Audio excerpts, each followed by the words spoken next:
Asian news में आप सभी का स्वागत है। ताजा खबरों के साथ हाजिर हूं मैं प्रीति विश्वास।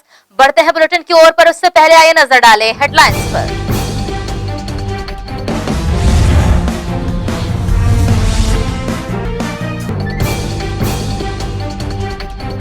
सिख समाज ने मनाया अपने धार्मिक ग्रंथ गुरु ग्रंथ साहिब के प्रथम प्रकाश का उत्सव। भिलाई सहित पूरे विश्व के गुरुद्वारों में महीने भर चलेंगे आयोजन।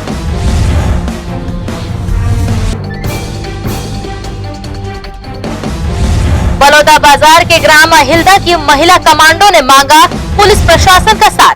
ग्राम के सरपंच भी आए साथ।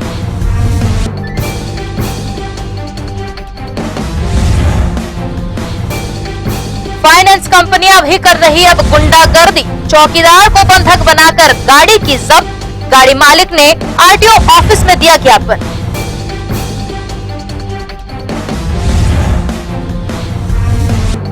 अब खबरें विस्तार से। सिख समाज द्वारा प्रत्येक गुरुद्वारे में गुरु ग्रंथ साहिब के प्रथम प्रकाश के पर्व को मनाया जा रहा है। इसी कड़ी में कैंप 1 स्थित गुरुद्वारा गुरु श्री तेग बहादुर साहिब में भी प्रकाश पर्व धूमधाम से मनाया गया। साथ ही विशाल लंगर का आयोजन भी किया गया। सिख समाज के धर्म ग्रंथ के पहले प्रकाश के उत्सव को देश सहित भिलाई के सभी गुरुद्वारों में मनाया जा रहा है। सिख समाज के 10वें गुरु गुरु गोविंद सिंह जी के आह्वान पर सिख समाज के लिए 11वें एवं अंतिम गुरु के रूप में गुरु ग्रंथ साहिब का पाठ करने के लिए आदेशित किया गया था। तब से सिख समाज अपने धर्म स्थल गुरुद्वारों में गुरु ग्रंथ साहिब की आराधना एवं पाठ करते हैं। गुरु ग्रंथ साहिब का पहला प्रकाश 30 अगस्त सन 1604 को हरमंदिर साहिब अमृतसर में हुआ था। तब से सिख समाज इस दिन को गुरु ग्रंथ साहिब के पहले प्रकाश के रूप में मनाता आ रहा है। इसी कड़ी में कैंप 1 स्थित गुरुद्वारा गुरु श्री तेग बहादुर साहिब में भी इस पर्व को मनाते हुए कार्यक्रम आयोजित किया गया, जिसमें गुरु ग्रंथ साहिब का पाठ रागी जत्थे द्वारा किया गया एवं गुरुद्वारा कमेटी द्वारा समाज हित में कार्य करने वाले वरिष्ठ एवं युवाओं का स्वागत सम्मान भी किया गया। साथ ही छत्तीसगढ़ सिख पंचायत के सदस्यों द्वारा सभी सार्वजनिक एवं धार्मिक स्थलों पर सैनिटाइजर का निःशुल्क छिड़काव कर सेवा देने वाले कोरोना वॉरियर्स का भी सम्मान किया गया। तत्पश्चात इस मौके पर सिख महिला संगत द्वारा स्वादिष्ट लंगर बनाकर इस कार्यक्रम में सम्मिलित लोगों को लंगर परोसा गया। लंगर का निर्माण करते वक्त महिला संगत भी वाहे गुरु का जाप कर रही थी। गुरुद्वारा कमेटी के सदस्यों एवं छत्तीसगढ़ सिख पंचायत के अध्यक्ष द्वारा कार्यक्रम की जानकारी देते हुए गुरु ग्रंथ साहिब के महत्वता को बताया गया। वारी का खालसा वारी फतेह। गुरु ग्रंथ साहिब जी के पहले प्रकाश दिहाड़े का दिन मनाया जा रहा है, जो कि 10वीं पातशाही हमारे को गुरु ग्रंथ साहिब जी के चरणों में जोड़ के गई और पूरी सिख कौम मतलब जो गुरु गोविंद सिंह जी के बाद गुरु ग्रंथ साहिब जी को ही गुरु माने। ये गुरु जी का हुक्म।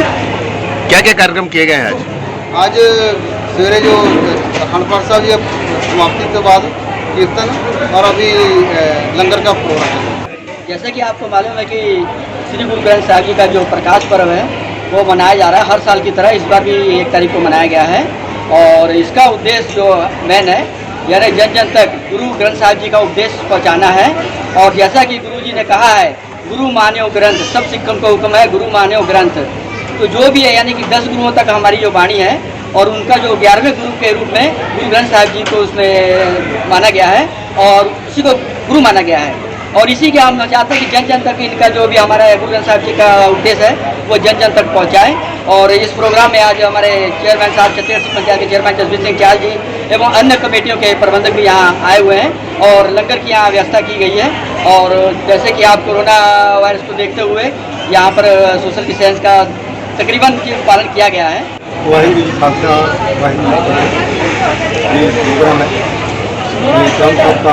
पहला प्रकाश पर्व मनाया जा रहा है। गुरुद्वारा में बड़े धूमधाम से मनाया गया। अखंड पाठ की समाप्ति के बाद कीर्तन। ये जो 10वें गुरु हमारे गुरु गोविंद सिंह ने लास्ट में ये जारी किया कि जो आज के बाद में गुरु ग्रंथ को वही मानना है और आज के दिन ही उन्होंने मतलब ग्रंथ साहिब को गद्दी प्रदान की। इसी वर्ष में ये पर्व मनाया जाता है। वाहिगुरू जी का खालसा वाहिगुरू जी की फतेह। जय श्री गुरु ग्रंथ साहिब जी का पहला प्रकाश जो कि हरमंदिर साहिब अमृतसर में हुआ था। संपूर्ण सिख जगत इसी को बहुत ही धूमधाम से मनाते हैं। उसके बाद उसकी संपूर्णता दमदमा साहबों की तलवंडी में हुई और उसके बाद अबचल नगर गोविंद गुरु के अपना नांदेड़ में उनको गुरु की पदवी मिल गई, जो गुरु गोविंद सिंह जी ने अपने अंतिम समय में आज्ञा भई अकाल की, तवे चलायो पंथ, सब सिखन को हुक्म है, गुरु मान्यो ग्रंथ। ये गुरु ग्रंथ साहब महाराज के 3 प्रोग्राम एक साल में होते हैं। एक पहला प्रकाश, एक संपूर्णता दिवस और एक गुरुगद्दी दिवस, जो कि बहुत ही धूमधाम से हर सिख गुरु नानक नाम लेवा जहाँ जहाँ भी है उसको बहुत ही श्रद्धा भावना से मनाता है। साहिब श्री गुरु ग्रंथ साहब जी महाराज सांझीवालता का ऐसा प्रतीक है कि इसमें जितने भी भक्त हैं, भारत के मुस्लिम, सिख, हिंदू जो भी एक नानक नाम देवा थे करके जो भी अकाल पुरुष को एक तरह से मानते थे, उनकी वाणी इसमें स्मृत की गई है। तो साहिब श्री गुरु ग्रंथ साहब जी महाराज जो आप सबके ऊपर है, उनका सब मिलजुल करके हम लोग वो त्यौहार मनाते हैं। आज पहले प्रकाश है जो कि मनाया जा रहा है। धन्यवाद। गुरु ग्रंथ साहिब के प्रथम प्रकाश के पर्व को बड़ी धूमधाम से पूरे विश्व में मनाया जा रहा है। इस मौके पर पूरे महीने भर तक प्रत्येक गुरुद्वारे में कार्यक्रम आयोजित किए जाते हैं। सर्व सिख समाज द्वारा उनके धर्म गुरु के बताए मार्ग नाम जपो, कित करो और वंड चखो का ही अनुसरण किया जाता है। ग्रैंड एशियन न्यूज के लिए भिलाई से संतोष शर्मा की रिपोर्ट। बढ़ते कोरोना संक्रमण के रोकथाम व बचाव के लिए शहरी स्वास्थ्य मिशन कार्यक्रम के तहत सोमवार को भिलाई 3 की कोविड-19 जांच टीम ने विश्व बैंक कॉलोनी के सोसाइटी केंद्र में जांच शिविर लगाया, जिसमें 20 लोगों की जांच की गई। उसमें से 10 लोग कोरोना से संक्रमित मिले।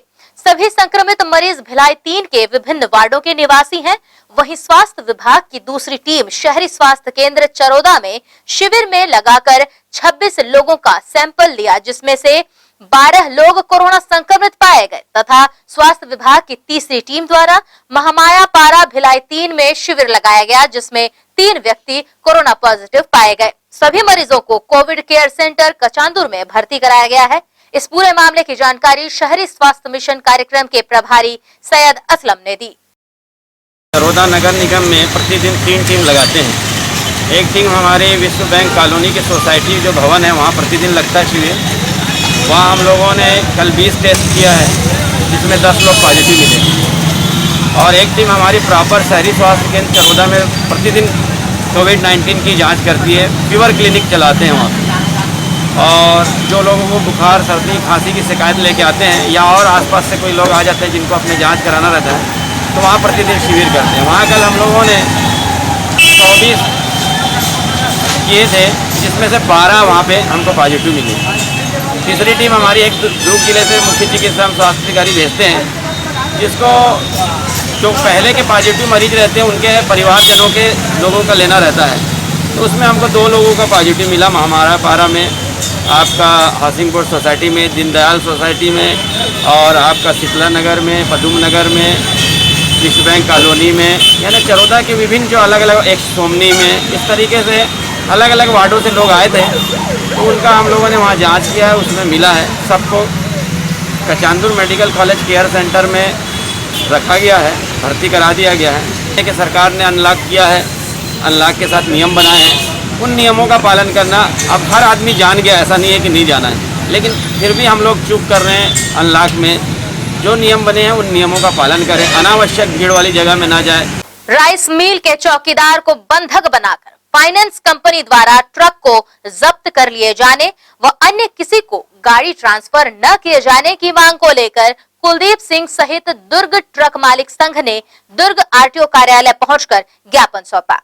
दुर्ग जिले के असंगठित ट्रक मालिकों एवं दुर्ग ट्रक मालिक संघ ने पीड़ित ट्रक मालिकों पर फाइनेंस कंपनियों द्वारा बिना सूचना दिए वाहन सील करने एवं वाहनों का नामांकन की असंवैधानिक प्रक्रिया परिवहन कार्यालय से करवाने की शिकायत लेकर मंगलवार को दुर्ग ट्रक मालिक संघ व अन्य पीड़ित ट्रक मालिक अपनी लिखित शिकायत व आवेदन दुर्ग परिवहन कार्यालय के समक्ष अपना ज्ञापन सौंपा। गौरतलब है कि ट्रक मालिकों द्वारा बताया गया है कि गाड़ी सीज करने के उपरांत फाइनेंस कंपनियों के द्वारा वाहन तत्काल अन्य व्यक्ति को सुपुर्द कर दिया जाता है एवं वाहन प्रथम मालिक के नाम पर ही सड़कों पर दौड़ता रहता है, जो कि किसी भी प्रकार की दुर्घटना की स्थिति में प्रथम मालिक को आर्थिक एवं मानसिक परेशानी का कारण बनता है।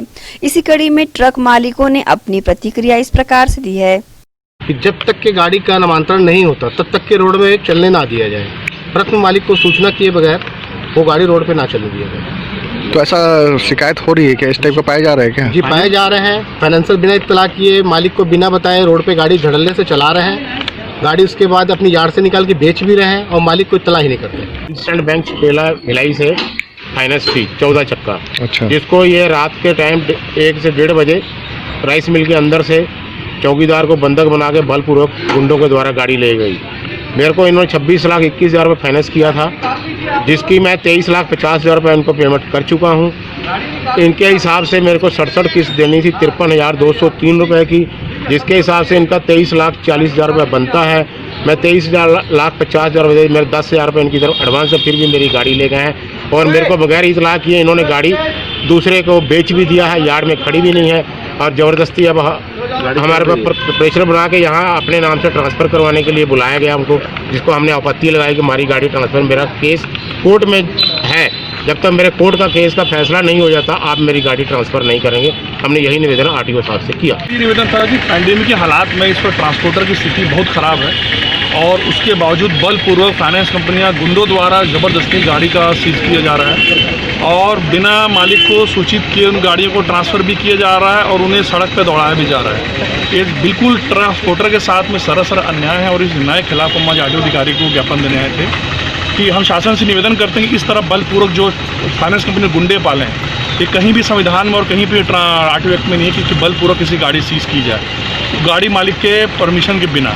फाइनेंस कंपनियों द्वारा जिस तरह से गाड़ियां सीज कर सड़क पर चलाई जा रही है उसको लेकर परिवहन अधिकारी अतुल विश्वकर्मा ने इस तरह की जानकारी दी।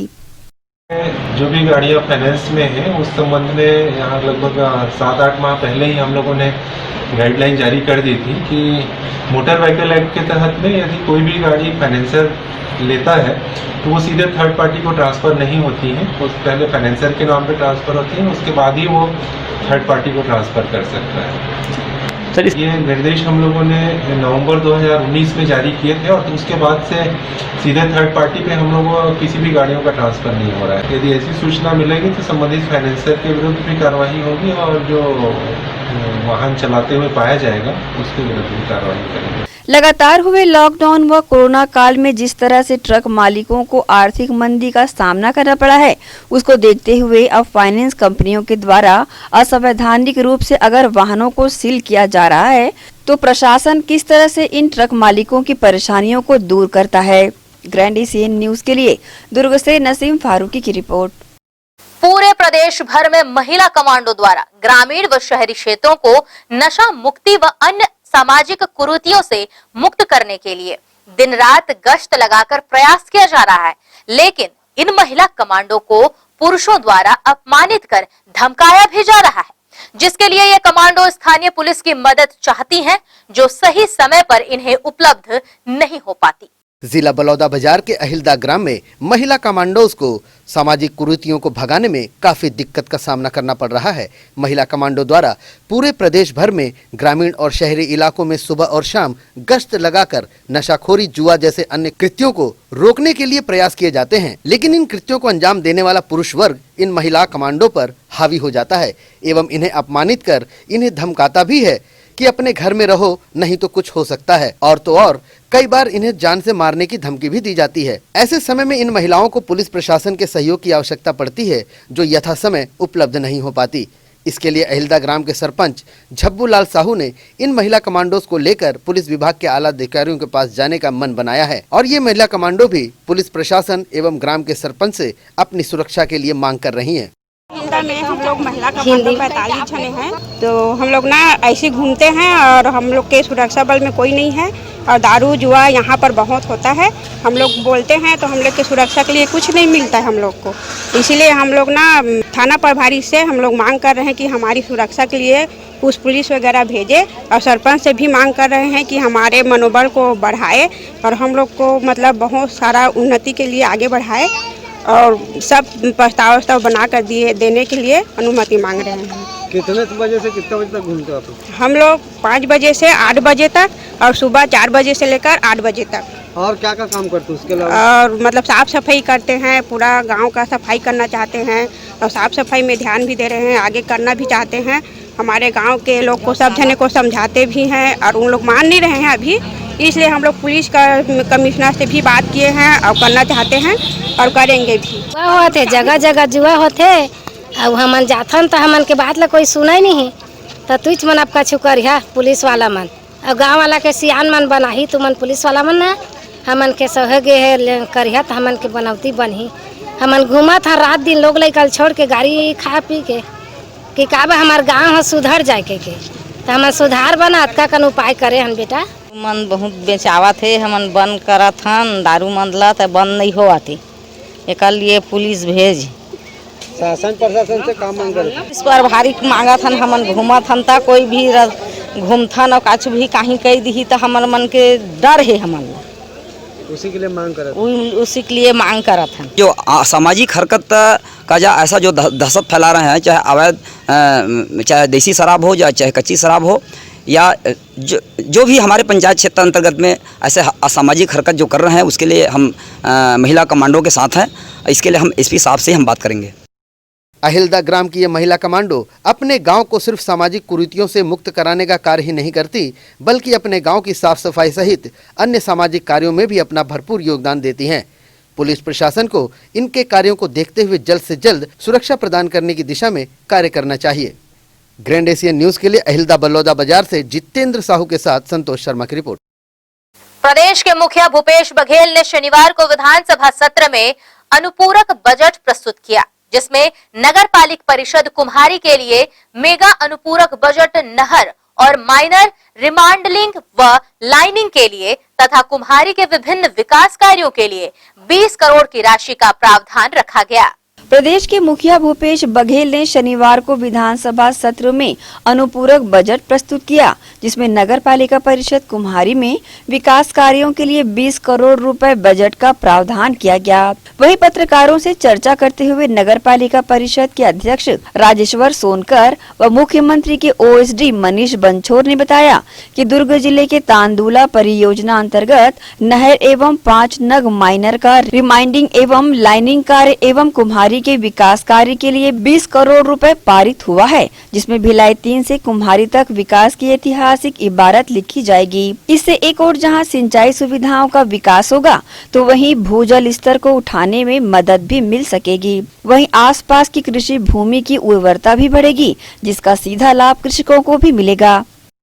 बुजुर्गों की मांग थी कि नहर लाइनिंग पिचिंग हो, क्योंकि नहर बुरी स्थिति में पड़ी हुई थी, कूड़ा करचट गंदा पानी ये सब थी। अभी हमने सब लोग मिल के नगर पालिका के कर्मचारी अधिकारी पार्षदों के सहयोग से हमने पानी का व्यवस्था किए थे। उस वजह से आज देखने को मौका मिली थी, गर्मी में वाटर लेवल ठीक रहा था। उस वजह हमने मुख्यमंत्री महोदय से बजट में पैसा मांगे थे, उसको अनुपूरक बजट में 12 करोड़ 42 लाख का बजट में अनुपूरक बजट में जगह दिया। इसलिए मुख्यमंत्री को तहने दिल से मैं बहुत प्रणाम करता हूँ, बधाई प्रणाम करता हूँ मुख्यमंत्री को। सभी देश मतलब हमारे यहाँ कुम्हारी वासियों को बहुत ही उत्साह हुआ, हम लोग अनुपूरक बजट में देखे 20 करोड़ के आसपास आई है, तो मुख्यमंत्री को मैं अपना प्रणाम करते हुए वाणी विराम करता हूँ। वहीं मुख्यमंत्री के ओएसडी मनीष बंछोर ने बताया कि नगर पालिका कुम्हारी के आश्रित ग्राम जंजगिरी में युवा वर्ग को खेलकूद के क्षेत्रों में राष्ट्रीय अंतर्राष्ट्रीय स्तर पर छत्तीसगढ़ की पहचान स्थापित करने के लिए मध्य भारत का एकमात्र विशाल जूडो एकेडमी भवन का निर्माण एवं छात्रावास भवन निर्माण भी इस बजट में पारित किया गया है। ये जूडो एकेडमी पूरे मध्य भारत का पहला एवं सबसे बड़ा एकेडमी होगा। मुख्यमंत्री जी की मंशा है कि क्षेत्र और प्रदेश के युवा वर्ग अपनी ऊर्जा का सही उपयोग कर प्रदेश का नाम रोशन कर स्वयं को भी स्थापित कर सकें। कुम्हारी नगर पालिका के वासियों की यह मांग थी कि हमारे यहाँ खेल के लिए एक जूडो अकादमी की स्थापना होनी चाहिए, जिसके लिए हम लोगों ने पहले भी प्रयास किया था, लेकिन वो बजट में नहीं आ पाया था। इस बार उसको अनुपूरक बजट में 7 करोड़ 11 लाख 43 लाख का हम लोगों ने अनुपूरक बजट में उसको स्थान दिलवाया है। ये कुम्हारी वासियों के लिए, हमारे युवा साथियों के लिए, खेल प्रेमियों के लिए बहुत गौरव की बात है। कुम्हारी में पानी की समस्या ना हो, इसके लिए हम लोगों ने 4-1 महीना पहले बहुत प्रयास करके नहर से पानी हम लोग पात्रा तालाब तक ले गए थे। उसी तारतम्य में कुम्हारी वासियों की मांग पर ही पूरे 24 वार्ड के वासियों की ये मांग थी कि नहर का लाइनिंग पिंचिंग करवाया जाए। उसी तारतम्य में इस अनुपूरक बजट में 12 करोड़ 42 लाख रुपए का प्रावधान हम लोगों ने करवाया है। अब यह भी मांग कुम्हारी वासियों की पूरी हो गई है। इस तरह से लगभग 20 करोड़ का मांग अनुपूरक बजट में कुम्हारी वासियों के लिए पूरा किया गया है। माननीय मुख्यमंत्री जी का मैं आभार व्यक्त करता हूं। कुम्हारी वासियों को बहुत बहुत बधाई देता हूं। बहरहाल दोनों महत्वपूर्ण परियोजनाओं को शीघ्र ही प्रारंभ करने की बात कही गई है। नगर पालिका परिषद कुम्हारी के लिए पारित अनुदान हेतु पालिका अध्यक्ष राजेश्वर सोनकर एवं मुख्यमंत्री के ओएसडी मनीष बंछोर ने प्रदेश के मुख्यमंत्री भूपेश बघेल का आभार दिल से व्यक्त करते हुए क्षेत्र की जनता को बधाइयां दी है। ग्रैंड एशियन न्यूज के लिए भिलाई 3 से शैलेंद्र खरे की रिपोर्ट। इसके साथ ही यहाँ रुकेंगे एक छोटे से ब्रेक के लिए। Happy birthday to you. It's your birthday. Happy birthday. It's your birthday. Happy birthday. It's a great day. That's what we Happy birthday to you.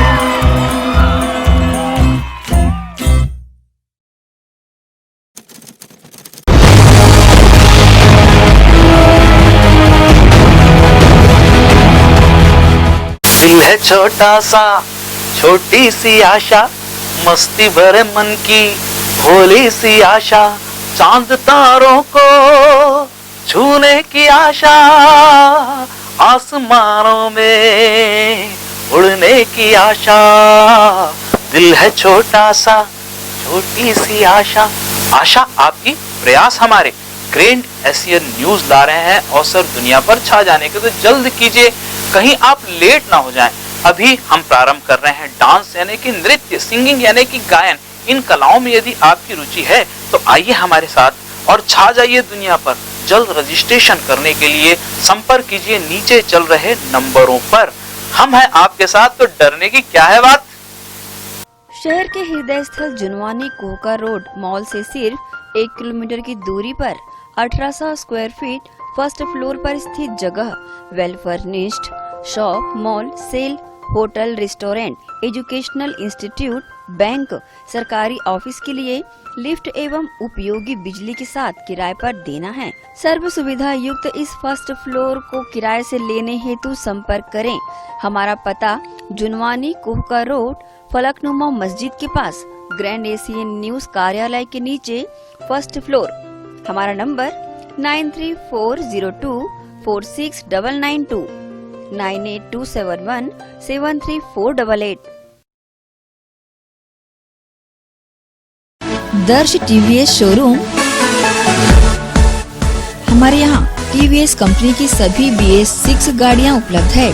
आकर्षक कलर्स में मनमोहक टीवीएस की गाड़ियाँ ग्राहकों की मांगों पर उपलब्ध है। हर वाहनों की खरीदी पर निश्चित उपहार। समय समय पर कैंप लगाकर सर्विस की जाती है।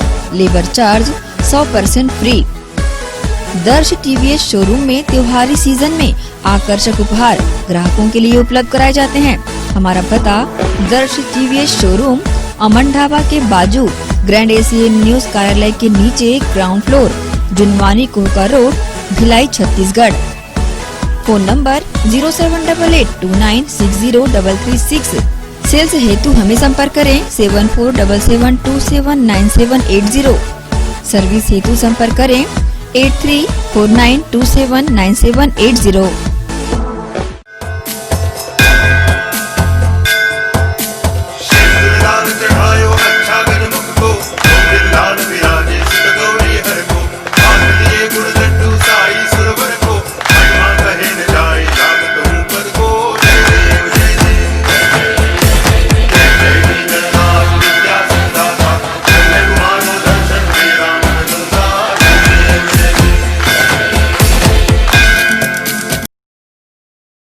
भिलाई के प्रमुख स्थल पावर हाउस में स्थित होटल शिव प्रभा इन एवं Town king the family restaurant नवीन साज सज्जा एवं आधुनिक सुविधाओं से लैस।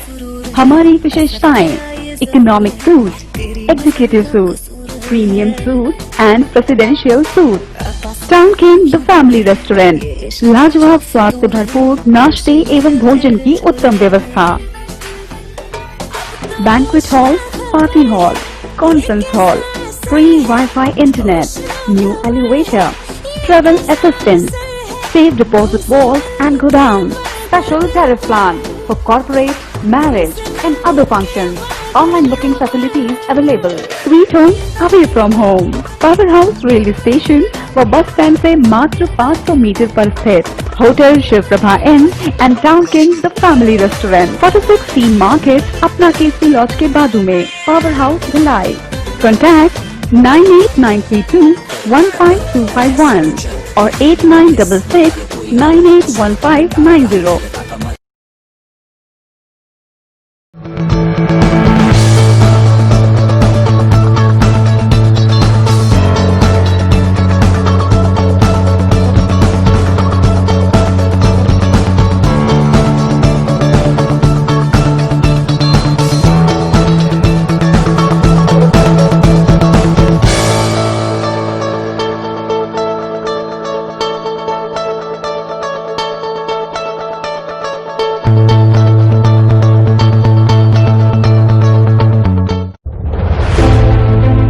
कोरोना के खिलाफ लड़ाई में हमारे देश के अनगिनत अनसंग हीरोज अपना अपना काम बखूबी अंजाम दे रहे हैं। डॉक्टर्स, नर्सेस, पुलिस विभाग, सफाई कर्मचारी, नगर निगम कर्मचारी, बैंक कर्मचारी, ये सब तो हमारी नजर के सामने हैं, लेकिन कुछ हीरोज ऐसे भी हैं जिनका ख्याल भी हमारे दिमाग में नहीं है। वो है हमारे केबल हीरोज। कोरोना से फाइट करने के लिए आप सब अपने घरों में हैं और आपका और आपके परिवार का मनोरंजन कर रहा है टीवी, इंटरनेट। क्या आप जानते हैं कि आपके घर में टीवी बराबर चलता रहे, आपका पसंदीदा चैनल आप तक लगातार पहुंचता रहे और इंटरनेट में कोई रुकावट ना आए? उसके लिए हजारों केबल ऑपरेटर्स और केबल वर्कर्स 24/7 आपके मनोरंजन के लिए काम कर रहे हैं। सभी केबल कर्मचारियों को सलाम और शत शत नमन।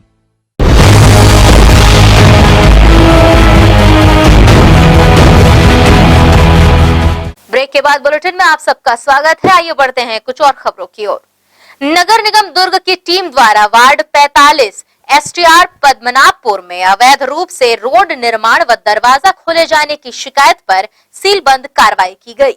दुर्ग नगर निगम क्षेत्र अंतर्गत वार्ड 45 STR 2/29 पद्मनाभपुर मनीष उपाध्याय द्वारा प्रदीपिका मैसी के भवन की छत पर स्वामित्व क्षेत्र से अधिक शेड निर्माण कर दरवाजा खोला गया था, जिसके चलते स्वामित्व भवन के लोगों को परेशानी हो रही थी, जिसकी शिकायत दुर्ग आयुक्त इंद्रजीत बर्मन के पास की गई थी, जिसके तहत मंगलवार को मौके पर पहुंच निरीक्षक विनोद मांझी, अतिक्रमण प्रभारी शिव शर्मा व प्रभारी भवन अधिकारी गिरीश दीवान के नेतृत्व में अवैध कब्जे शेड को हटाया गया। साथ ही खुले दरवाजे को सील भी किया गया। इसी कड़ी में नगर निगम भवन अधिकारी गिरीश दीवान ने इस तरह की जानकारी न्यूज टीम को दी। भविष्य स्कूल के पास श्रीमती मैसी रहती है, उनके ऊपर के छत में हाउसिंग बोर्ड की कॉलोनी है, तो उनके छत में जो है श्री मनीष उपाध्याय है, उनके द्वारा दरवाजा खोला गया, ऊपर में शेड बनाया गया था, तो जिसको हटाने के लिए नगर निगम द्वारा विधिवत नोटिस दिया गया था और उनका जवाब भी प्राप्त हुआ, लेकिन जवाब संतोषप्रद नहीं था। इनके दरवाजे को सील कर और शेड हटाने की कार्रवाई की जा रही है। जिस तरह से नगर निगम द्वारा इस अवैध शेड निर्माण व खोले गए दरवाजे के लिए दल बल के साथ नगर निगम की टीम कार्रवाई कर सीलबंद कार्रवाई की है, उसी तरह शहर के बड़े अतिक्रमण जो अवैध रूप से निर्माणाधीन या निर्माण हो चुके हैं, इसी तात्पर्यता के साथ सीलबंद या हटाने की कार्रवाई कर शहर को कब्जा मुक्त कर सराहनीय कदम बढ़ाए। ग्रैंड एशियन न्यूज के लिए दुर्ग से नसीम फारूकी की रिपोर्ट। बीते दिनों लगातार 3 दिनों तक हुई बारिश से अहिवारा विधानसभा क्षेत्र भी बाढ़ से प्रभावित रहा। अहिवारा क्षेत्र से गुजरती नदी उफान पर रही। ग्राम अकोला पहुंच मार्ग पर यातायात लंबे समय तक प्रभावित रहा तथा आवागमन पूरी तरह ठप रहा। वहीं गांव के खेतों व घरों में पानी का जमाव रहा। इस दौरान क्षेत्रीय विधायक व कैबिनेट मंत्री गुरु रुद्र कुमार फोन पर गांव का हालचाल जानते रहे तथा व्यवस्थाओं का जायजा भी लेते रहे। बहरहाल बारिश पूरी तरह रुकने के बाद ही हालात पहले की तरह हो पाएगा। ये पुल बड़े बनाया जाए, आना जाना एकदम बंद हो जाते, इसलिए बहुत तलाश कर तो एक बार कट करे पर वो लेट हो गई। मैं माननीय रुद्र गुरु जी से ये करता हूँ, निवेदन करता हूँ कि हमारा कोला गांव में बाढ़ की बहुत परेशानी चारों तरफ से घिर जाता है, तो हम यही आशा करते हैं कि एक पुल छोटे वाला डैम बने हैं, वो कर जगह में बड़े पुल बना देती ताकि आसपास के गांव भी सहयोग मिलती और हम वाला सहयोग मिलती। मंत्री महोदय जी से मैं निवेदन करता हूँ ये काम आप देखते हुए अपन के अधिकारी पहुँचे हैं, ये बीच में हम गुठियावा थाने बाद ये अत्यंत आशा है कि ये पुल अच्छा से ऊंचा कर देती ताकि आसपास के भी आवागमन है बहुत अच्छा निकल जाती। केंद्र सरकार द्वारा आयोजित नीट की प्रतियोगिता परीक्षा पूर्व घोषित कार्यक्रम के तहत मंगलवार को भिलाई 3 स्थित पार्थिव इंजीनियरिंग कॉलेज में आयोजित की गई। छात्र छात्राओं को परीक्षा स्थल तक पहुंचाने व लाने के लिए मुख्यमंत्री के निर्देश पर दुर्ग कलेक्टर द्वारा वाहनों की विशेष व्यवस्था की गई थी। नीट की प्रतियोगिता परीक्षा देने पहुंचे छात्र छात्राओं को कोविड-19 से बचाने परीक्षा केंद्र में सैनिटाइजर व मास्क की व्यवस्था भी की गई थी तथा सोशल डिस्टेंसिंग का पालन कराते हुए परीक्षार्थियों को परीक्षा हॉल में परीक्षा दिलवाया गया। पेपर ठीक आया था। अब जो पढ़े रहेंगे उसके लिए सब इजी होता है और जो नहीं पढ़े रहेंगे उसके लिए तो सब टफ ही रहता है, ये एक बात रहता है। बी आर्किटेक्चर का पेपर था, ड्राइंग्स थे, एप्टीट्यूड क्वेश्चंस थे, अच्छे ही थे। मुझे तो मैथ्स थोड़ा सा मतलब टफ ही लगा। एप्टीट्यूड क्वेश्चंस इजी बन गए और ड्राइंग भी इजी था, ड्राइंग अच्छा आया था, रेक्टेंगल से रिलेटेड आया था, बनाने का सब अच्छा ही था। सबको पूरा जैसे ही हम लोग एंटर हुए सबसे पहले तो मास्क प्रोवाइड किया गया, उसके बाद फिर अंदर हम लोग को अंदर जाने से पहले सैनिटाइजर भी दिया गया और सब कुछ अच्छे से अरेंज हुआ था और हम लोग को सोशल डिस्टेंसिंग के लिए एक गैप दे के बैठाया भी गया था, एक चेयर छोड़ के। एक्सेल करके आया तो उसके लिए बहुत इजी था और बाकी जो इजी था मतलब बेसिकली मैथ्स हल्का सा थोड़ा सा डिफिकल्ट था लेकिन बाकी पूरा पेपर इजी था, बहुत इजी था। प्रॉपर सोशल डिस्टेंसिंग मेंटेन हो रही थी, हर 10 मिनट में आपको सैनिटाइज किया जा रहा था आपके हाथों को और सब जगह सही था, एक सीट छोड़ के बैठाए थे। इजी था और अच्छा भी था। पेपर में मतलब सारे क्वेश्चंस पढ़े गए हुए थे और अच्छे थे। हाँ, बहुत उपाय किया गया था। सीट एक सीट छोड़ के बैठाया गया था और उस सीट पे फिर से अभी नेक्स्ट शिफ्ट को नहीं बैठेंगे और सैनिटाइज़र भी। पेपर बहुत बढ़िया था, जितना भी पढ़ा हुआ था उतना ही आया है और पेपर का जो फॉर्मेट था वो मैथ्स, एप्टीट्यूड और ड्राइंग का था। ड्राइंग का क्वेश्चन 50-50 मार्क्स का था, लंबा था तो उसमें टाइम टेकिंग लग रहा था थोड़ा सा, बाकी सब बढ़िया था। जाते साथ ही पहले पूरा उसके बाद सैनिटाइज किया गया ऊपर से लेके नीचे तक, पूरा हाथ धुलाए, उसके बाद पेपर में बैठने दिए। पेपर बैठने के समय पूरा जो बायोमेट्रिक होता है वो सबको किया गया, पूरा स्कैन किए उसके बाद बैठाया गया और बैठाने से पहले उसके बाद पूरा चीज़ को सैनिटाइज किए। जब उठने के बाद वहाँ पर एक पैम्पलेट रखे हैं जिसमें लिखा हुआ है कि डू नॉट टच, उसमें ताकि जो लोग बैठे हैं वहाँ पर ताकि दूसरे बार वहाँ कोई ना बैठे, बहुत अच्छे से किया गया है। सोशल डिस्टेंसिंग का ध्यान अच्छे से किया। नगर पालिक निगम रिसाली बनाने के लिए नगर पंचायत उतई के कुछ हिस्से भी इसमें शामिल किए गए हैं। इसमें नगर पंचायत उतई का वह हिस्सा भी शामिल है जिसमें बैंक की एक शाखा भी थी। अब पंचायत क्षेत्र के लोगों द्वारा एक अन्य शाखा की मांग की जा रही है। नगर पालिक निगम रिसाली के निर्माण के बाद नगर पंचायत उतई का कुछ हिस्सा नगर निगम रिसाली में चला गया। उसी हिस्से में भारतीय स्टेट बैंक की शाखा भी है जो कि नगर पालिक निगम रिसाली के हिस्से में चली गई है। इसे देखते हुए नगर पंचायत उतई के अध्यक्ष डिकेंद्र हिरवानी एवं क्षेत्रवासियों की मांग है कि नगर पंचायत उतई में भी भारतीय स्टेट बैंक की दूसरी शाखा बनाई जाए। इस मांग को लेकर नगर पंचायत उतई के अध्यक्ष ने उच्चाधिकारियों को अवगत कराया है। अधिकारियों ने भी कुछ सकारात्मक रवैया दिखाते हुए बैंक की दूसरी शाखा खोलने के लिए प्रयास करने की बातें कही हैं। इसकी जानकारी नगर पंचायत उतई के अध्यक्ष डिकेंद्र हिरवानी ने न्यूज टीम को दी।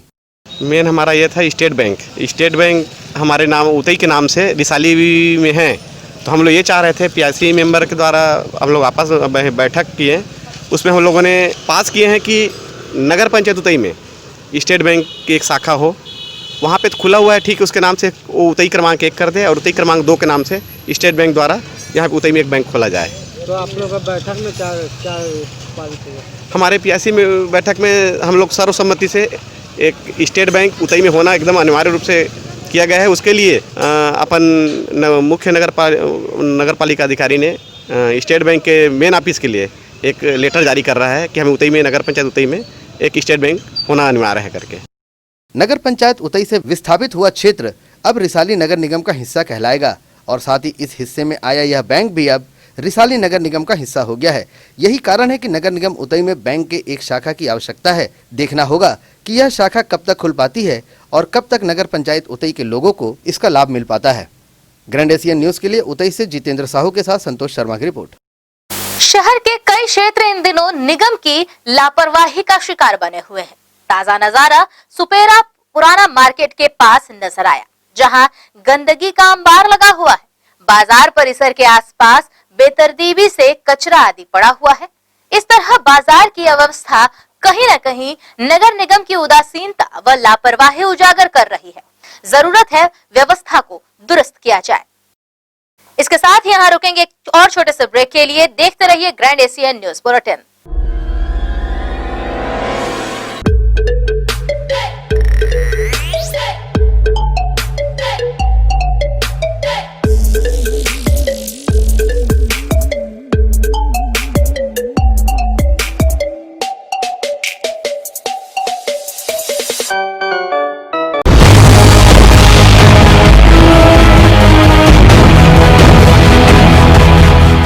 शहर के हृदय स्थल जुनवानी कोहका रोड मॉल से सिर्फ 1 किलोमीटर की दूरी पर 1800 स्क्वायर फीट फर्स्ट फ्लोर पर स्थित जगह well furnished shop, mall, sale, hotel, restaurant, educational institute, bank, सरकारी ऑफिस के लिए लिफ्ट एवं उपयोगी बिजली के साथ किराए पर देना है।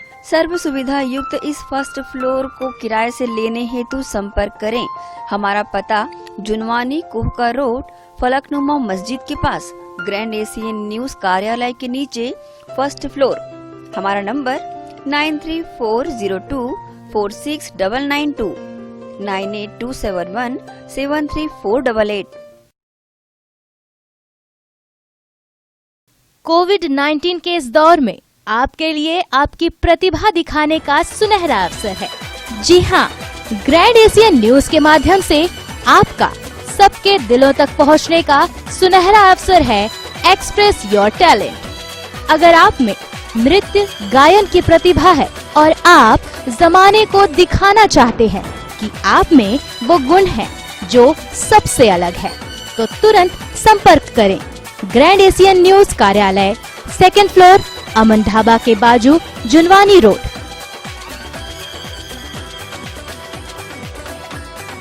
नियम एवं शर्तें लागू।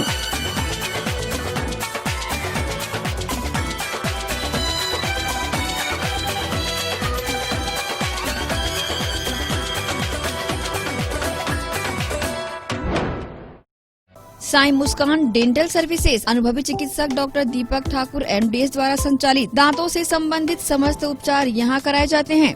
दांतों की सेंसिटिविटी, रूट केनाल, दांतों की फिक्सिंग, पायरिया, साथ ही ऑर्थो ट्रीटमेंट बीते 12 वर्षों से संचालित साई मुस्कान डेंटल क्लिनिक डॉक्टर दीपक ठाकुर MDS, समय सुबह 9 से रात 9 बजे तक। सप्ताह के 7 दिन सेवाएं उपलब्ध है। दांतों की किसी भी प्रकार की समस्या या बीमारी हो तो साई मुस्कान डेंटल सर्विसेज में संपर्क करें। हमारा पता साई मुस्कान डेंटल सर्विसेज 14/5 उत्तर गंगोत्री वेंकटेश्वर टॉकीज के पास, सुपेला, भिलाई।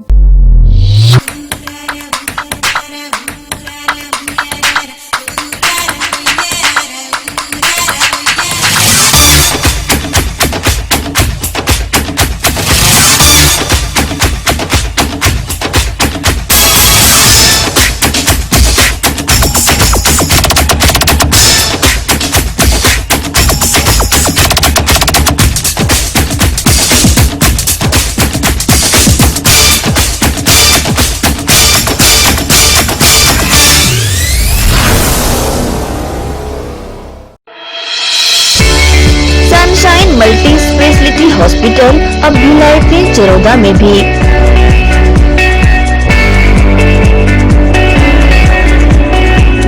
हॉस्पिटल में उपलब्ध सुविधाएं 24 घंटे emergency ICU, NICU, PICU, ambulance सुविधा उपलब्ध, साथ ही OT, labour room, pathology, OPD, endoscopy, bronchoscopy, X ray, echo TMT, casualty, साथ ही सर्व सुविधा युक्त प्राइवेट वार्ड उपलब्ध है।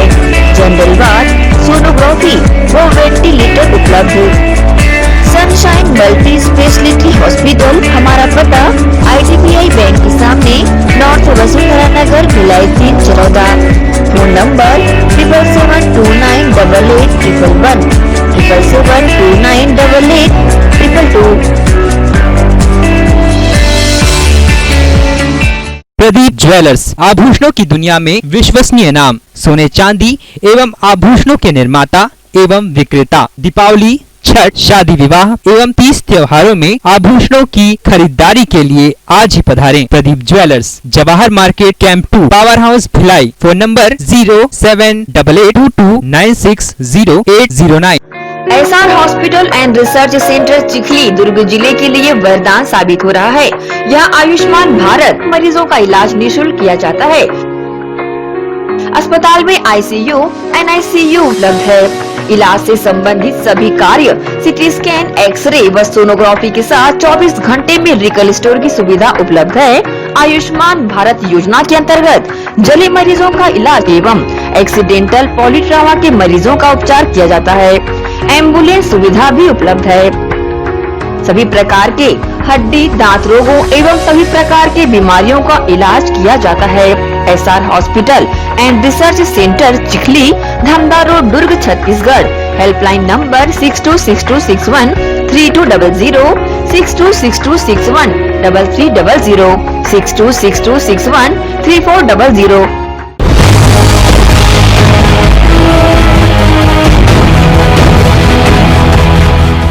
ब्रेक के बाद बुलेटिन में आप सबका एक बार फिर से स्वागत है।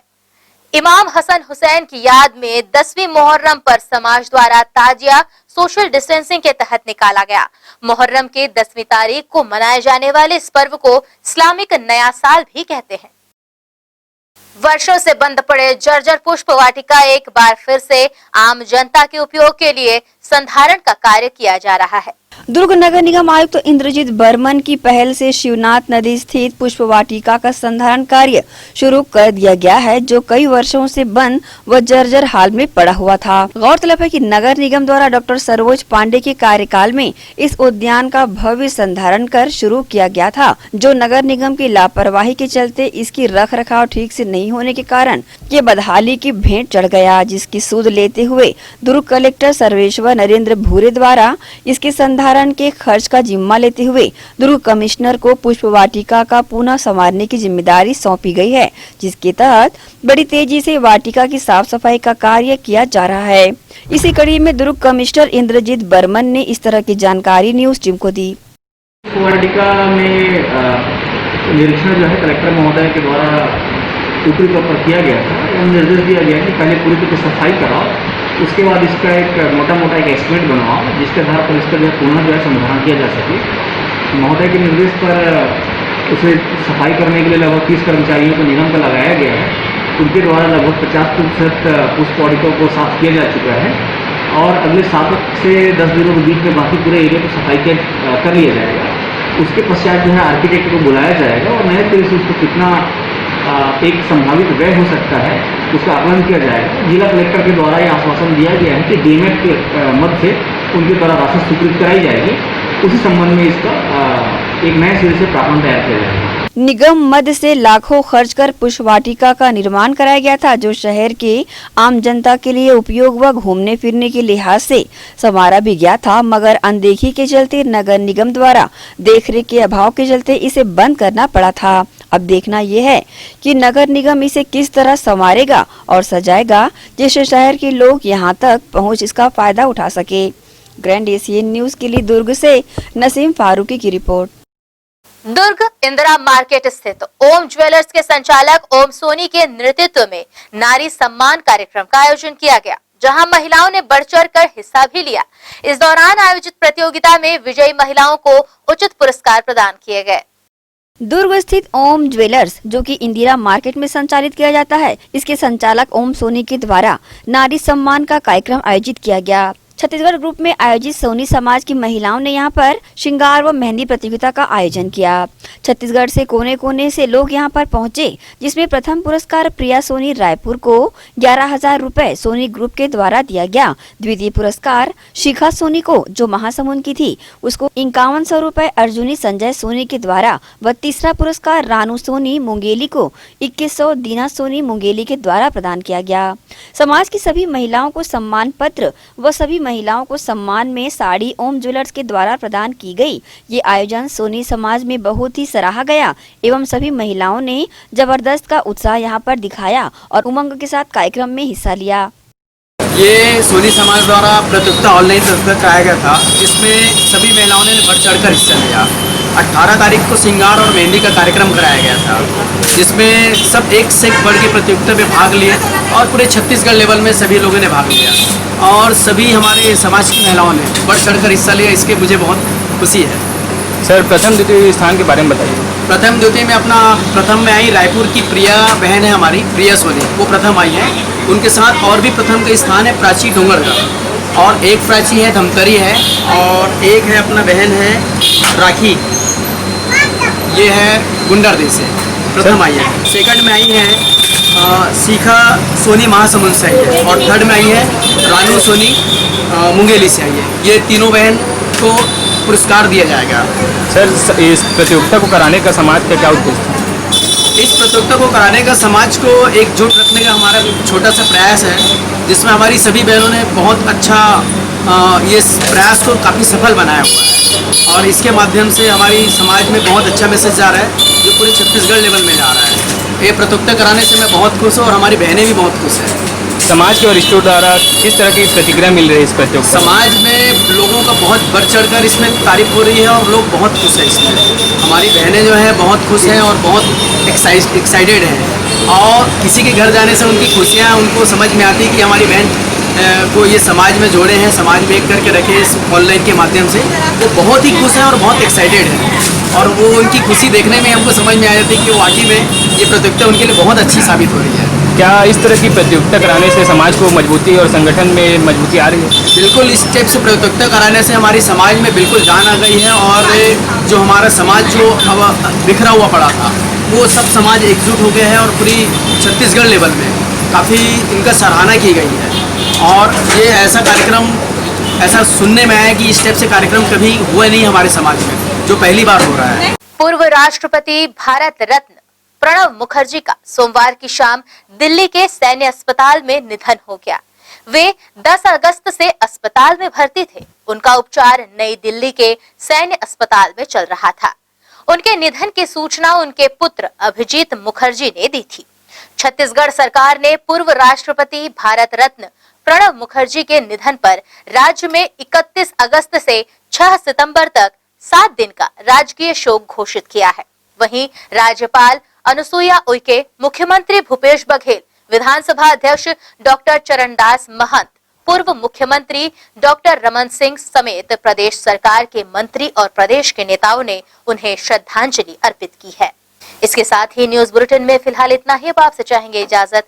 जाने से पहले आप सभी दर्शकों से एक अपील, घर पर रहें, स्वस्थ रहें, सुरक्षित रहें। धन्यवाद, नमस्कार।